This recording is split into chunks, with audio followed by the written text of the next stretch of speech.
He was 16 years old playing senior hockey. Richard Vidan's father, Hector, was just a teenager when he traded in his hockey jersey for a military uniform. He was quite the hockey player. A young man from the residential school system suddenly on a path overseas. He turned 17 in May of that 1940 and then enlisted in the Rocky Mountain Rangers. Hector's service in the Second World War came after his boss fired him from his job in construction.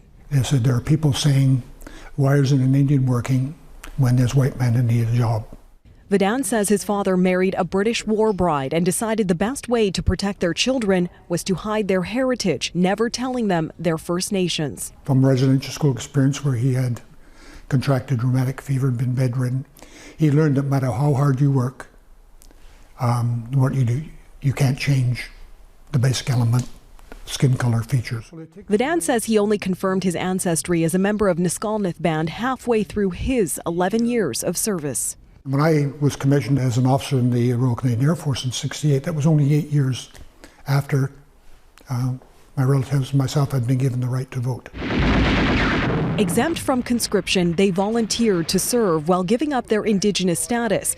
Many Indigenous soldiers were denied the same benefits as other returning veterans, while their reserve land was sold away. And it wasn't until 1995 Indigenous vets were allowed to lay wreaths at the National War Memorial on Remembrance Day. First Nations, Inuit and Métis, are leaving to go into harm's way from a third world country without resources and coming back to the same circumstance. It's not that long ago. Acknowledging that sacrifice and injustice is what November 8th is about. I didn't tell anybody I was Indigenous. Says veteran and trauma counselor Joy Dockery. No health benefits, no land to call their own. Still, racism and discrimination, no houses to live in. So what was the thing that they did? They re-enlisted in the Korean War.